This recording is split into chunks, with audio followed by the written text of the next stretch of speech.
भारतीय news broadcast में आपका स्वागत है। चलिए नजर डालते हैं आज की मुख्य खबरों पर। 12 दिसंबर को अंतर्राष्ट्रीय सार्वभौमिक स्वास्थ्य कवरेज दिवस मनाया जाता है। इस दिन को मनाने का मकसद दुनिया भर में मजबूत स्वास्थ्य प्रणालियों और सार्वभौमिक स्वास्थ्य कवरेज की जरूरत के बारे में जागरूकता बढ़ाना है। Security and exchange board of India SEBI ने सेम डे सेटलमेंट T0 के लिए अब 500 कंपनियों को परमिशन दे दी है। मार्केट रेगुलेटर ने इस सिस्टम को इसी साल 28 मार्च से शुरू किया था। तब दोनों स्टॉक एक्सचेंज यानी BSE और NSE की केवल 25 कंपनियां ही एक दिन में शेयरों की खरीद बिक्री के बाद फंड का सेटलमेंट कर सकती थी।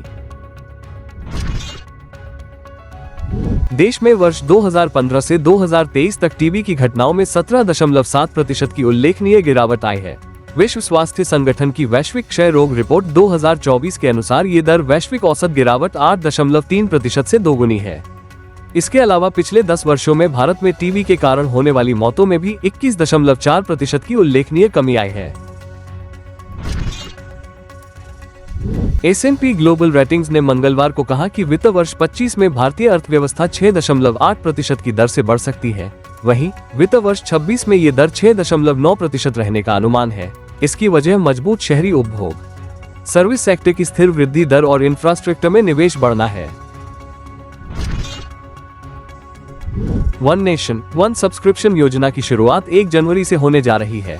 विश्वविद्यालयों और IIT समेत राज्य द्वारा वित्त पोषित उच्च शिक्षा संस्थानों के करीब 1.8 करोड़ छात्रों को सरकार की वन नेशन वन सब्सक्रिप्शन पहल के तहत 1 जनवरी से दुनिया भर की शीर्ष पत्रिकाओं में प्रकाशित शोध पत्रों तक पहुंच प्राप्त होगी। उपराष्ट्रपति जगदीप धनखड़ को हटाने के लिए 10 दिसंबर को राज्यसभा में विपक्षी दलों ने अविश्वास प्रस्ताव का नोटिस दिया है। 25 नवंबर को संसद सत्र शुरू होते ही राज्यसभा में शुरू हुई नोकझोंक उन्हें पद से हटाने तक पहुंच गई है। संसदीय कार्य मंत्री किरेन रिजिजू ने राज्यसभा में कहा कि 72 साल बाद किसान का बेटा उपराष्ट्रपति बना। ऐसा सभापति मिलना मुश्किल है। विपक्ष ने सदन की गरिमा गिराई है। जॉर्ज सोरोस और कांग्रेस के बीच रिश्ता क्या है, उन्हें ये बताया चाहिए। कांग्रेस को देश से माफी मांगनी चाहिए। हिमालय में हो रही बर्फबारी और मैदानों की तरफ चलने वाली हवाओं से पूरा उत्तर भारत शीतलहर की चपेट में है। मध्य प्रदेश, राजस्थान, दिल्ली में कोल्ड डे का अलर्ट जारी किया गया है। इन राज्यों में पारा 10 डिग्री से नीचे चला गया है। दिल्ली के विधानसभा चुनाव में अभी करीब 2 महीने बाकी है। आम आदमी पार्टी 2 बार में 31 कैंडिडेट्स की लिस्ट जारी कर चुकी है। बड़ी बात यह है कि कैंडिडेट की लिस्ट में 24 मौजूदा विधायकों के नाम नहीं है। ये विधायक टिकट कटने से नाराज हैं और पार्टी के फैसले के खिलाफ लामबंद हो रहे हैं। सोर्स के मुताबिक आज बुधवार को 20 MLA विधानसभा स्पीकर रामनिवास गोयल के घर मीटिंग करेंगे। HIV ह्यूमन इम्यूनोडेफिशिएंसी वायरस एक बेहद खतरनाक वायरस है। काफी समय से डॉक्टर और वैज्ञानिक इसका इलाज ढूंढ रहे हैं। हाल ही में वैज्ञानिकों ने इस मामले में एक बड़ी उपलब्धि हासिल की है। उन्होंने HIV इन्फेक्शन को रोकने वाला एक इंजेक्शन बनाया है। वैज्ञानिकों का कहना है कि यह इंजेक्शन HIV इन्फेक्शन रोकने में 96% तक कारगर है। NHPC में 118 पदों पर भर्ती, सैलरी 1.80 लाख तक। महिलाओं के लिए निःशुल्क national hydroelectric power corporation limited NHPC की ओर से ट्रेनी ऑफिसर और सीनियर मेडिकल ऑफिसर पदों पर भर्ती निकली है। उम्मीदवार NHPC की ऑफिशियल वेबसाइट nhpcindia.com पर जाकर आवेदन कर सकते हैं। केंद्रीय स्वास्थ्य मंत्री JP नड्डा ने मंगलवार को राज्यसभा में बताया कि युवाओं की अचानक मौत की वजह कोविड वैक्सीन नहीं है। नड्डा ने Indian council of medical research ICMR की एक रिपोर्ट का हवाला दिया। नड्डा ने कहा, इस रिसर्च से पता चला है कि वैक्सीनेशन से जोखिम बढ़ा नहीं बल्कि कम हुआ है। संत सियाराम बाबा का 110 वर्ष की आयु में निधन हो गया। बाबा ने बुधवार मोक्षदा एकादशी पर बुधवार सुबह 6:10 बजे अंतिम सांस ली। देश भर में उनके अनुयायियों में शोक की लहर है। भारत के रक्षा मंत्री राजनाथ सिंह ने रूस की राजधानी मॉस्को में मंगलवार को राष्ट्रपति व्लादिमीर पुतिन से मुलाकात की। दोनों नेताओं ने द्विपक्षीय रक्षा सहयोग पर चर्चा की। इस दौरान भारतीय रक्षा मंत्री ने कहा कि भारत रूस में साझेदारी की अपार संभावनाएं हैं। बैठक के दौरान राजनाथ सिंह ने कहा कि भारत रूस के बीच दोस्ती सबसे ऊंचे पर्वत से भी ऊंची और सबसे गहरे महासागर से भी गहरी है। भारत हमेशा अपने रूसी मित्रों के साथ खड़ा रहा है और भविष्य में भी ऐसा ही करता रहेगा। पुतिन से मुलाकात से पहले राजनाथ सिंह ने रूसी रक्षा मंत्री आंद्रे बेलोसोव से मुलाकात की थी। इस दौरान राजनाथ सिंह ने सतह से हवा में मार करने वाली S-400 मिसाइल सिस्टम की 2 बची हुई यूनिट की जल्द डिलीवरी पर जोर दिया।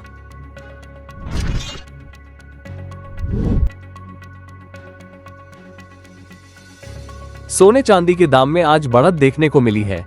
India Boolean and jewellers association (IBJA) के अनुसार 10 ग्राम 24 कैरेट गोल्ड का भाव 694 रुपए बढ़कर 77,869 रुपए पर पहुंच गया है।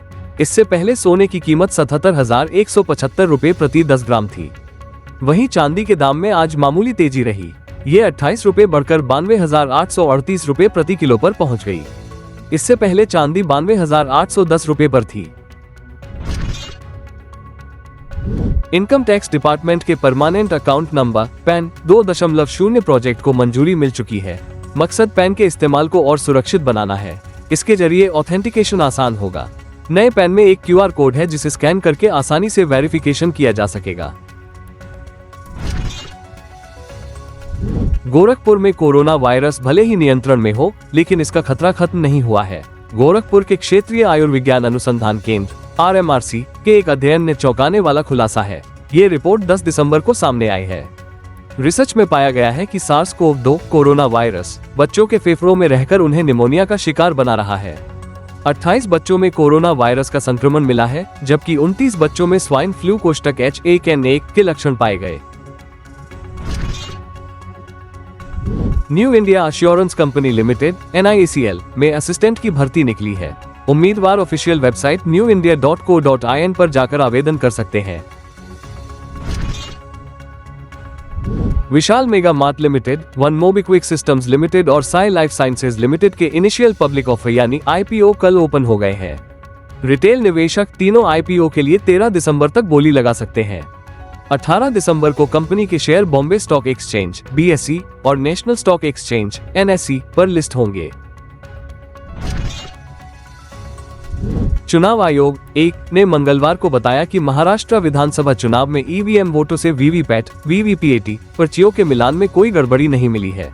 आयोग ने जानकारी दी कि 23 नवंबर को काउंटिंग के दिन हर विधानसभा क्षेत्र के 4 बूथों के VVPAT पर्चियों की गिनती की। इस गिनती में कोई गड़बड़ी नहीं पाई गई। इस दौरान 288 विधानसभा क्षेत्रों के 1440 VVPAT यूनिटों की पर्चियों का मिलान किया गया था। केंद्रीय गृह मंत्रालय के तत्वावधान में साइबर ठगी करने वालों के खिलाफ कठोर कार्रवाई की जा रही है। साइबर अपराध की 9 लाख शिकायतों में समय पर एक्शन लेते हुए लोगों के 3,431 करोड़ रुपए बचा लिए हैं। केरल हाईकोर्ट ने मंगलवार को कहा कि मंदिरों में पोस्टर लगाकर राज्य सरकार या त्रावणकोर देवस्थान बोर्ड (TDB) को बधाई या राजनीतिक संदेश देने की अनुमति नहीं दी जा सकती। भक्त मंदिर में भगवान के दर्शन करने जाते हैं, न कि मुख्यमंत्री, विधायकों या TDB के सदस्यों का चेहरा देखने।